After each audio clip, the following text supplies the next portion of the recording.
Assalamu alaikum.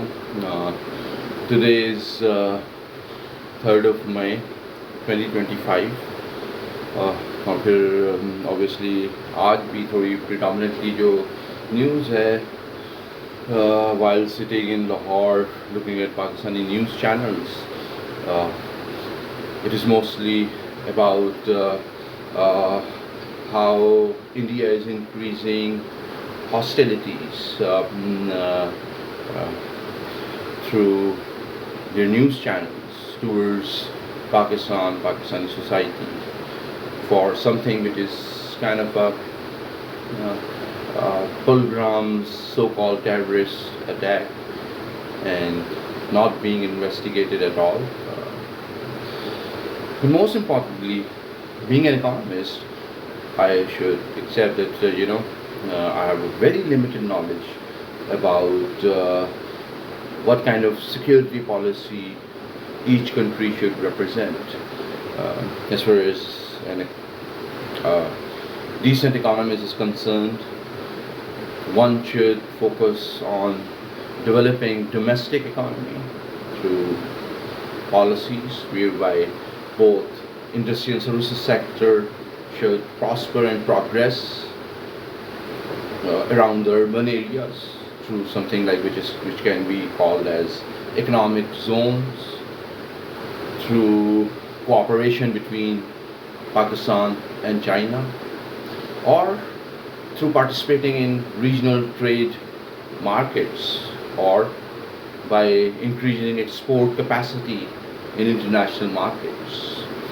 And of course, being an export-oriented country, there is a very high probability that a country may then take the path of sustainable economic growth. I mean, that is the story of East Asia, China, especially South Korea, and even India. So, primarily, there's the story of globalization needs to be understood.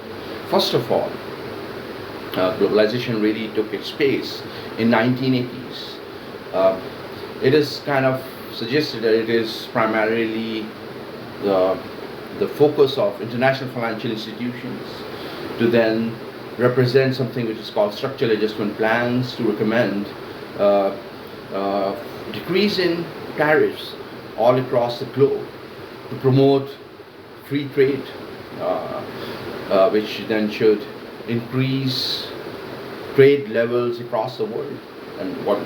And by how you can determine that trade levels are rising, one can then analyze patterns and levels of exports and imports that each country is having, and so that each country's terms of trade should improve.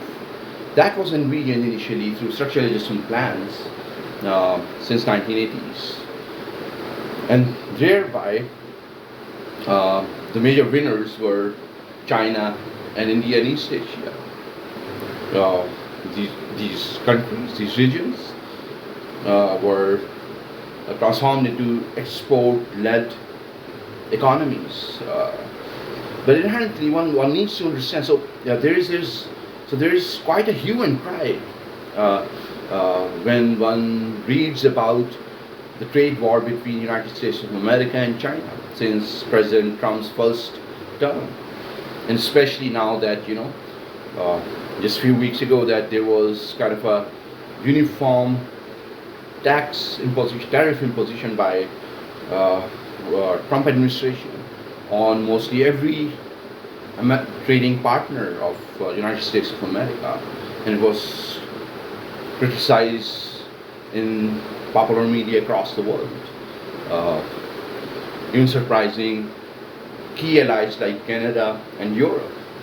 But then one has to understand that yes, so it represents the pace of globalization is not that well, you can say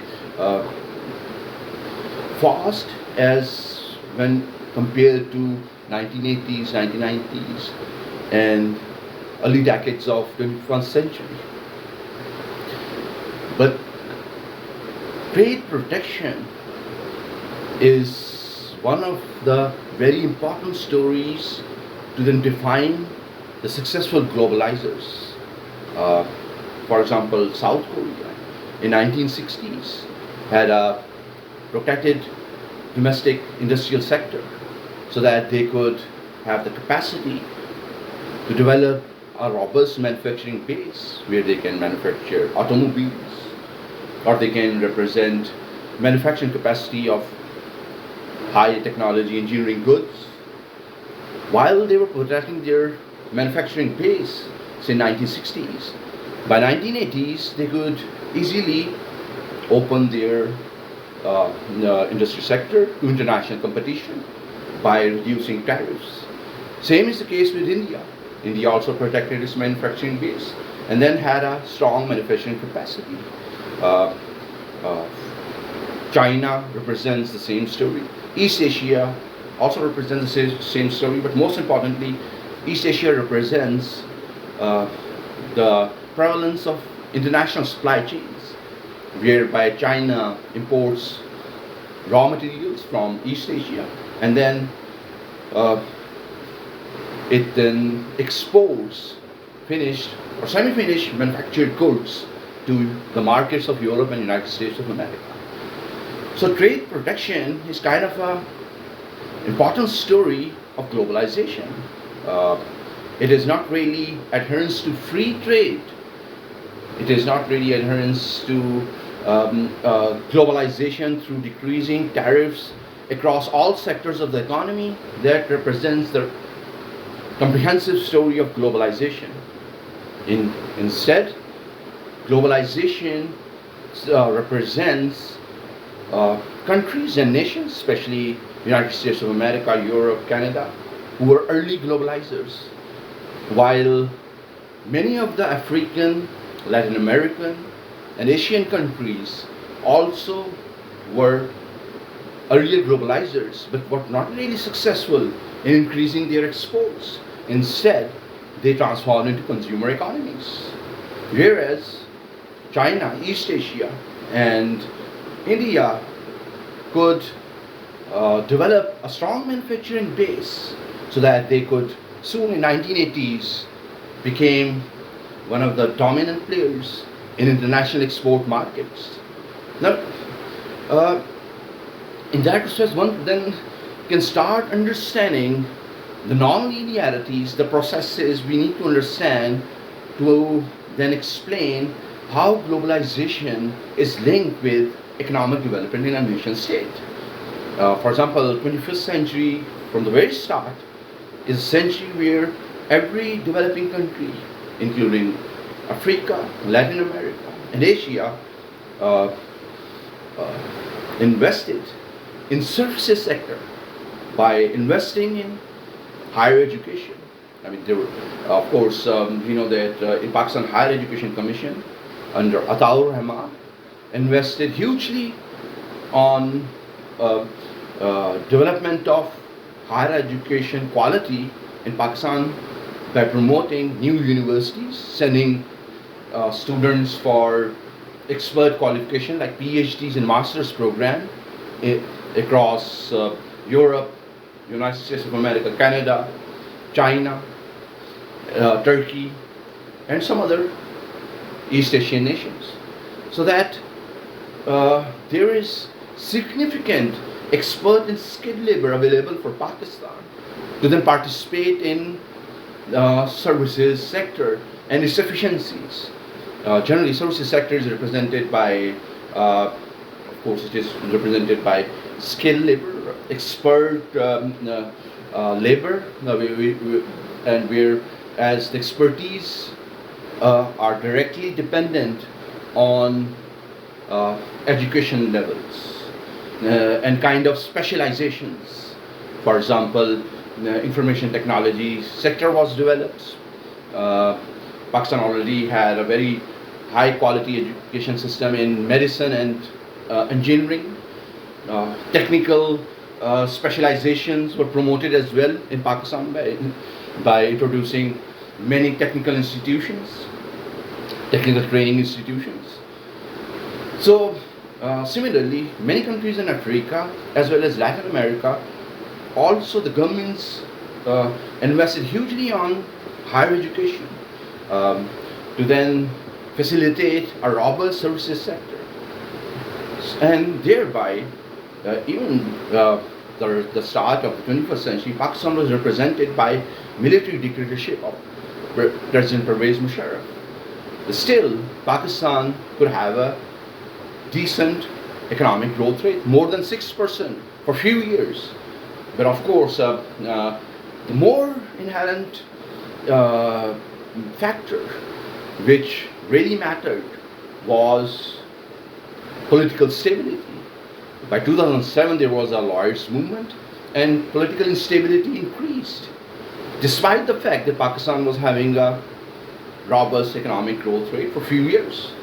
The macroeconomic stabilization happened, but still, that represents that what kind of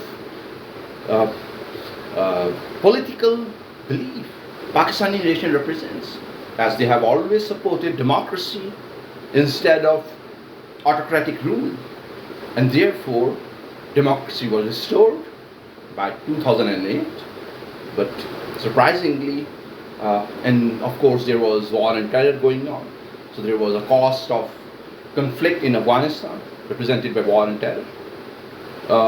Pakistan's growth rates plummeted to near few point 5.7% economic growth rate, instead of something which should be considered as a decent and robust economic growth rate of at least 5 to 6%.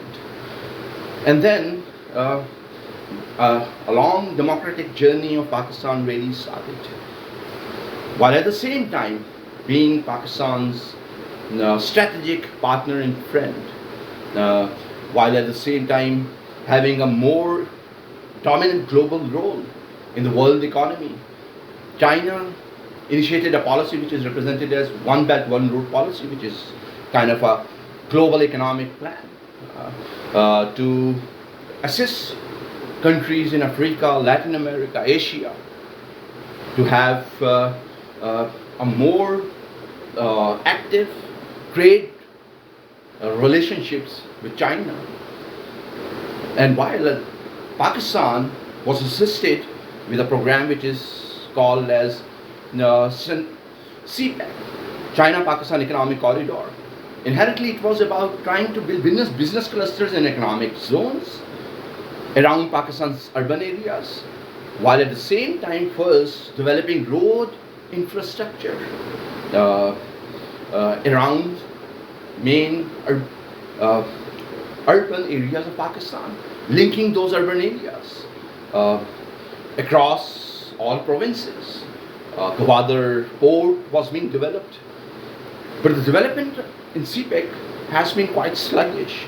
CPEC is central to developing efficient business clusters in Pakistan. It is something which is the same strategy which China followed to then become an export-oriented economy, because economic zones would represent a cluster of private businesses with representation of diversified industries that are required both in, for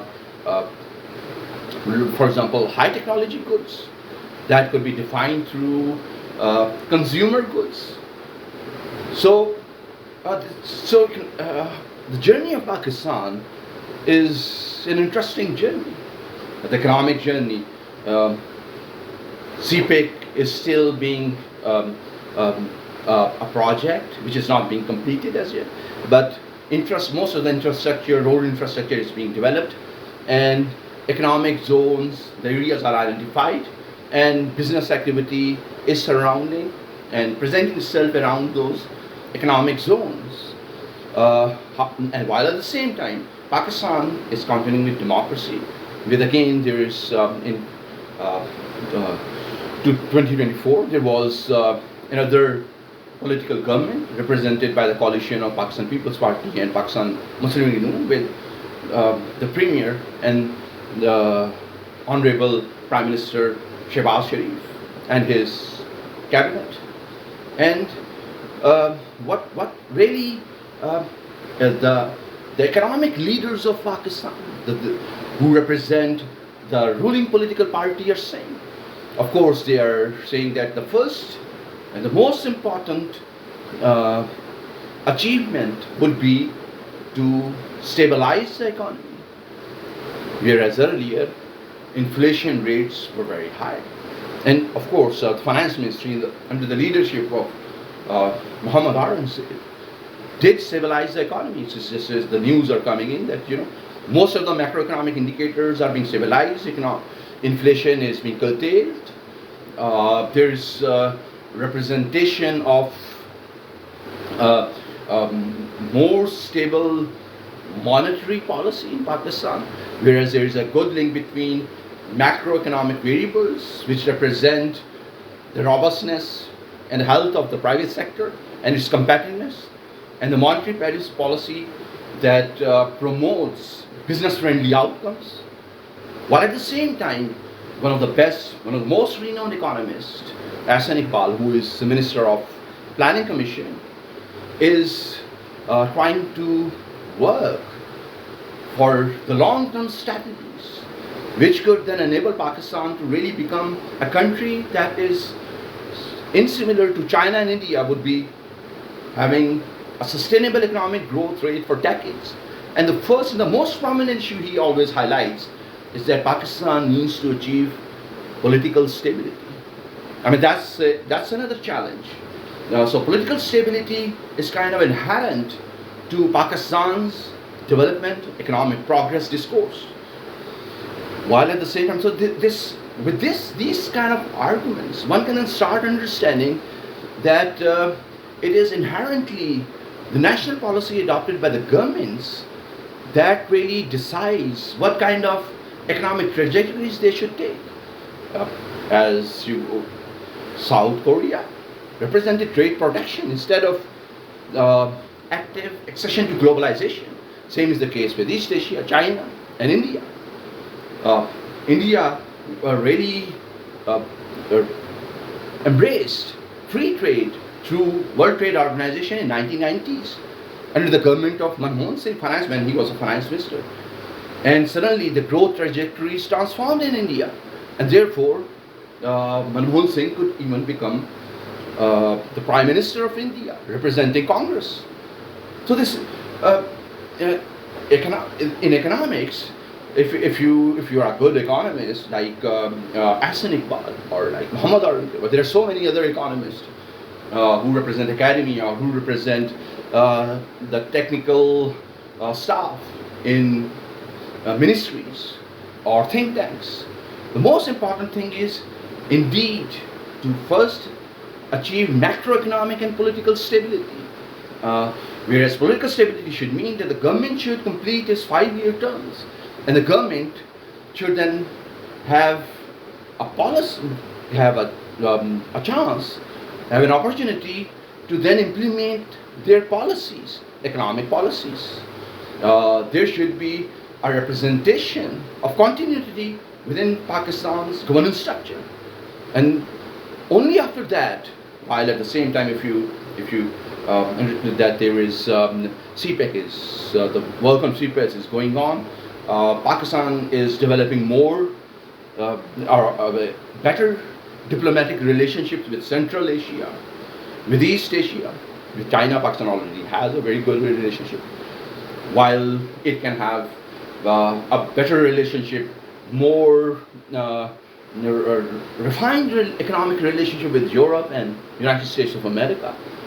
And for that, it is not an open secret that Pakistan should be represented by policies that should promote peace in the region, and that is what Pakistan is doing as well. Pakistan is addressing the challenges of fundamentalism every day for the last 25 years.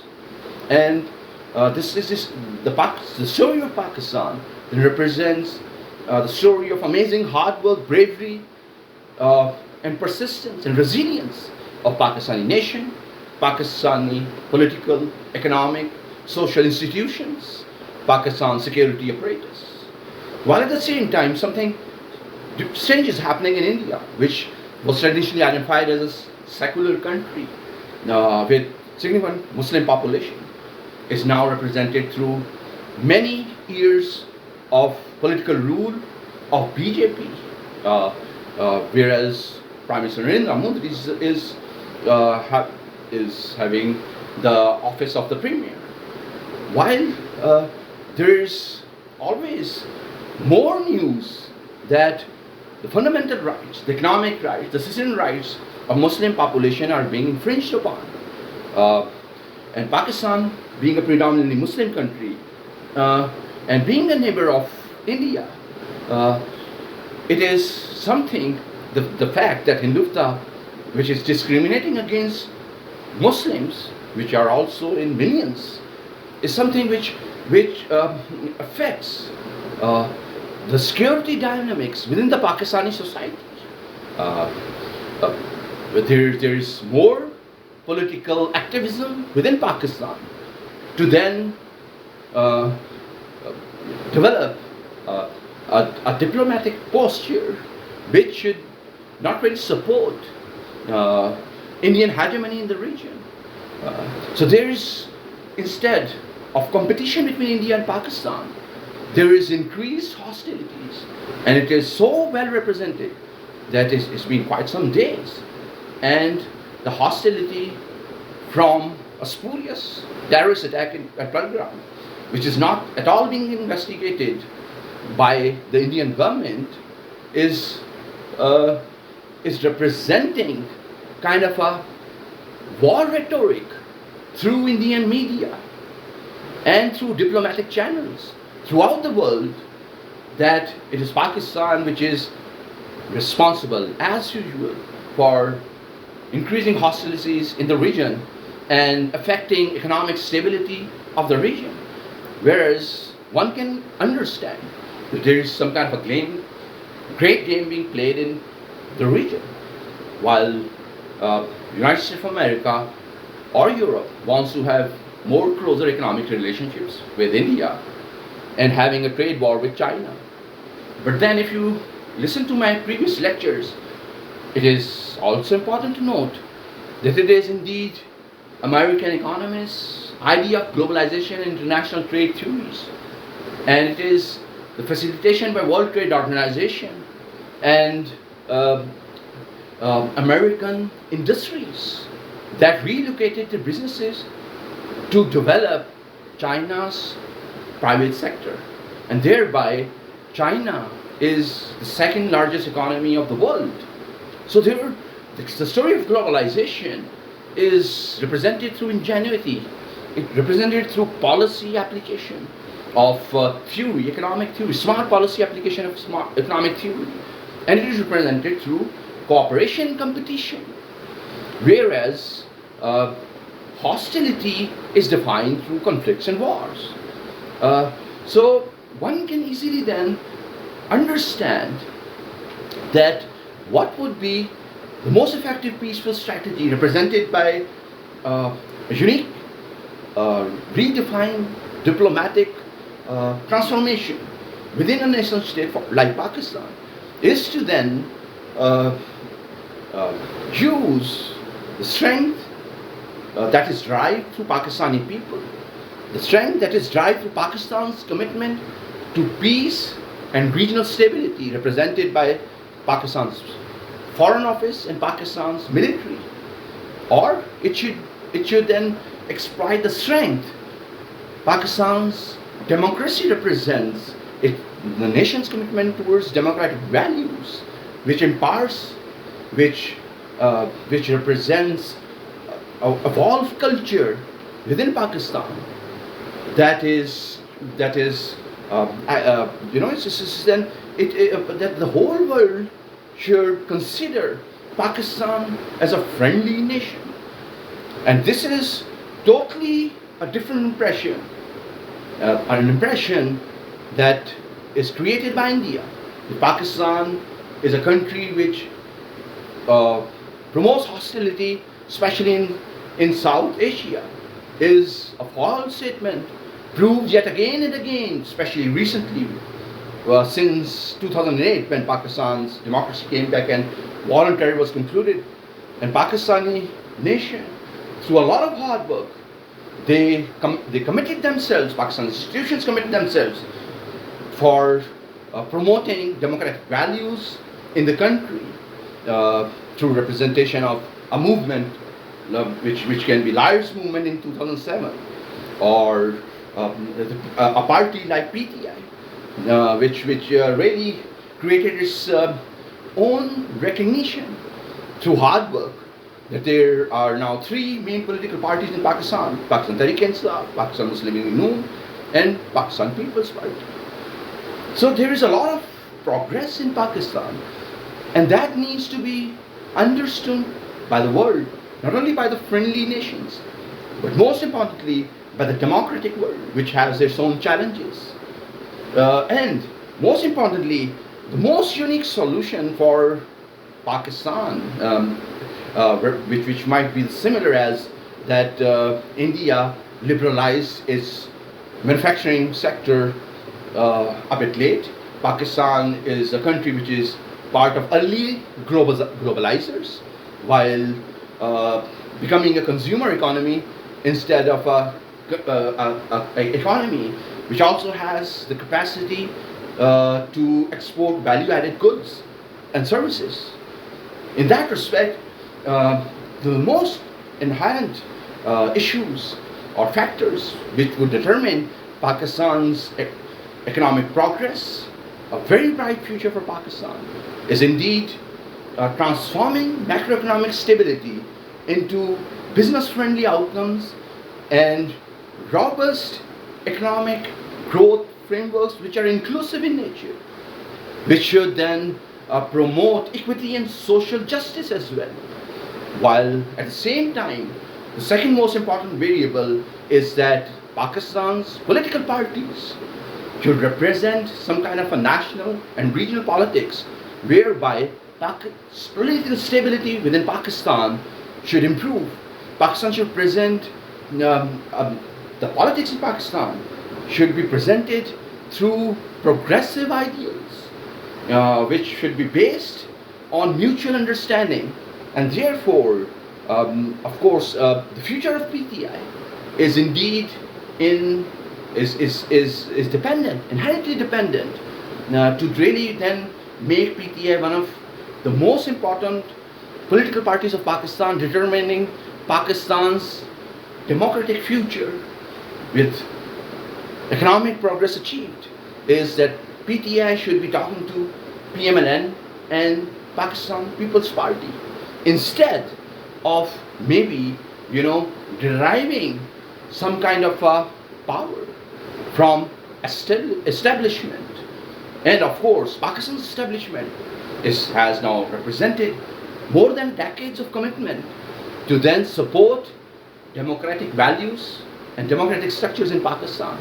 So this is kind of a one can suggest, and there can be so many ideas which can be represented by the works of Planning Commission or Ministry of Finance, whereby one can really understand. For example, there is something which is started by Janet Yellen, Friends Shoring Policy, whereby friends across the world are identified who really are strategic partners, who can be strategic economic partners for the United States of America. And Pakistan being a democracy, Pakistan having traditional, closer diplomatic relationship, people-to-people contact, commerce relationship with the United States of America, is an ideal candidate to then be one of the more prominent countries who could then benefit from international trade that is directed from Asian region to the United States of America. And of course, Pakistan would then become an important part of international value chain, representing trade movements, representing high technology industrial activities, and value addition in manufacturing sectors. And these value chains will be connected from Asia to Europe to the United States of America. So a lot of work has been done, and in all that respect, it becomes, for the past few days, it becomes very alarming and concerning that India is yet again